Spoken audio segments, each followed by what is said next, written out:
Hey guys, welcome to another exciting lesson in Caribbean Studies. Today we're going to be doing lesson number 3. What is society? Today will be a very short lesson. I hope you enjoy it. Please like, subscribe, tell me how my lessons help you to understand Caribbean Studies. Let's go.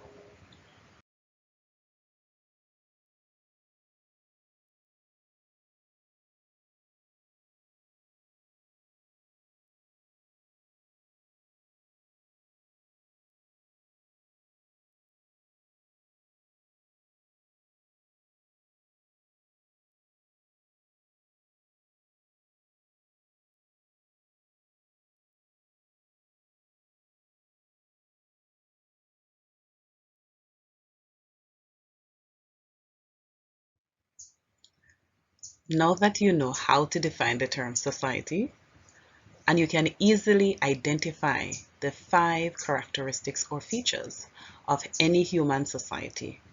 Allow me to expound on each of these 5 features of human society. The first one, shared common purpose or interest, is very simple. This means that the members of society have goals that they want to achieve. These goals include um, avoiding chaos, confusion, replenishing the society, giving new members the tools that they need to function effectively, ensuring that when the rights of members are violated, that they are compensated, or the perpetrator, the offender, is punished. Okay, we call these goals social institutions. All right, so social institutions are the goals that the members of the society have. All right, these are the things that they want to achieve in their society to ensure that their society remain effective or orderly. Okay, examples of social institutions therefore are the family, education, religion, economics, government, and even justice. Okay, now, social institutions are not physical,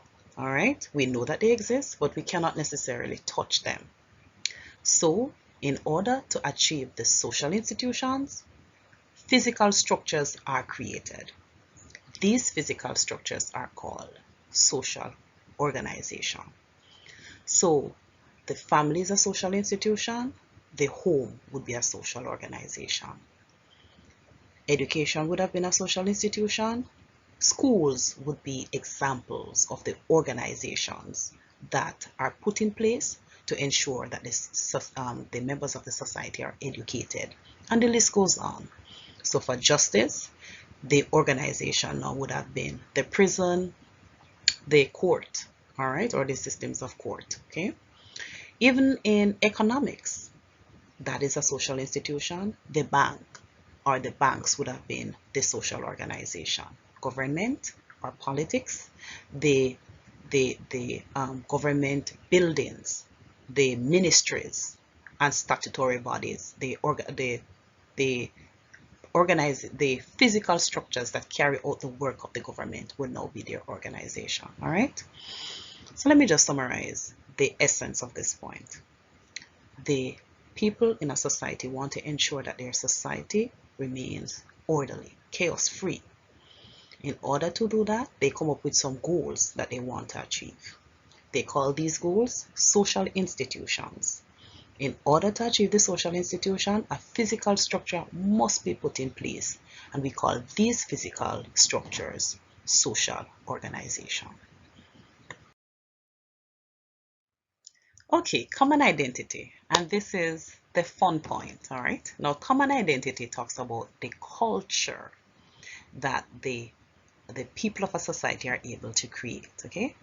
So culture can be broken down into 2 categories, material and non-material culture. And we all know that material culture is the tangible, the physical things that we can taste, we can touch, we can smell, we can eat, we can see, we can hold, all right, touch it, right?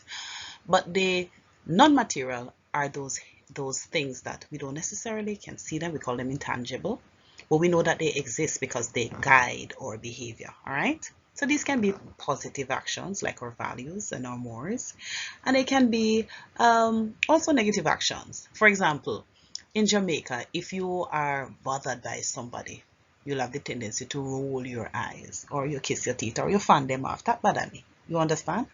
And I'm sure in all Caribbean societies, you may have your little thing that you do. All right. So that's your culture. That's what we call the hidden culture, or we call it the intangible. All right. Now, the culture of any group of people has to be explained to the outsiders, all right? Those that are in the society, because of their common historical background, they understand their culture. But for the outside world, it has to be explained, all right? Now, many Caribbean countries are notorious for some of their cultural practices. For example, us in Jamaica, we are so famous for our music culture, especially in the area of reggae.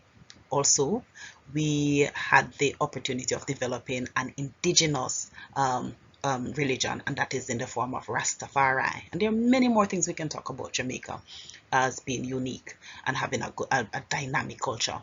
We can also use Trinidad as a good example, Trinidad and Tobago, in the sense that they have calypso and carnival. All right. All right. So when we talk about common identity of a society, we're talking about the culture that the society has been able to create.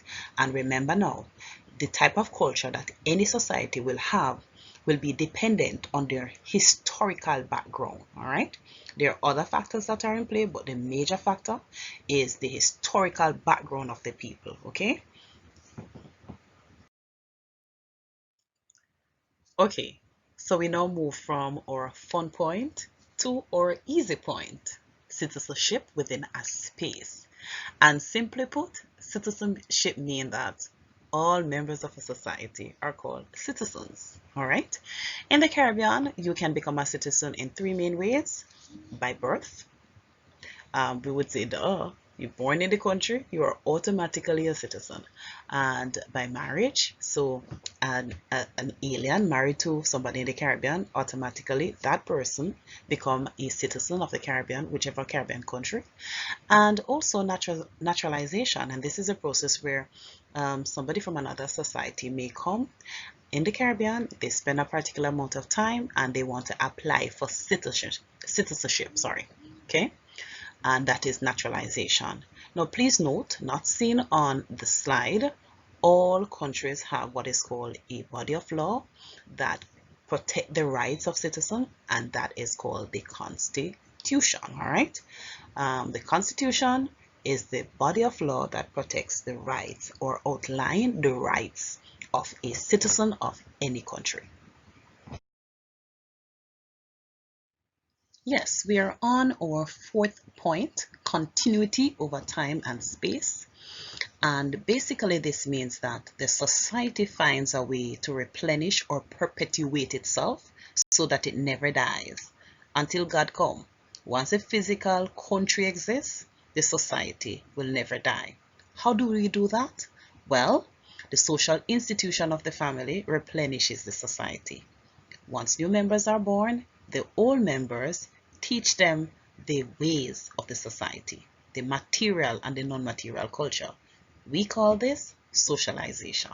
Socialization may be primary, meaning it's very informal and involve like your parents, your peers, right? And socialization may also be formal, and we call that secondary. So these are the the um the training that takes place like in schools or in public spaces or in official functions and ceremonies. Okay, so very easy. Continuity over time and space mean that the society continues through the process of socialization and through the institution of the family, which replenishes the society. Okay guys, we are on to our final feature or characteristic of a society, and that is a defined territorial space. Now this too is very simple. What this means is that all society have a physical land, and we may refer to this as a country. All right. Now, some countries may be bordered by other countries, so their limit is a land border, while other countries may be bordered by water or sea. In the case of Jamaica, we are completely surrounded by the Caribbean Sea. Okay. So when we talk about a defined territorial space, we're just talking about the physical land within which the people find themselves, and that is their country. Thank you so much for being my company. I hope that you understand the whole concept of society and that you are even able to explain, should you be asked in the external examination to write an essay about the characteristics or the features of a society, that you are able to do an essay that will give you maximum points. Thank you. Please feel free to like my channel, to like my videos. Please subscribe, and also if you know other people who are also doing Caribbean studies, feel free to send them the link. I look forward to your support. Thank you so much.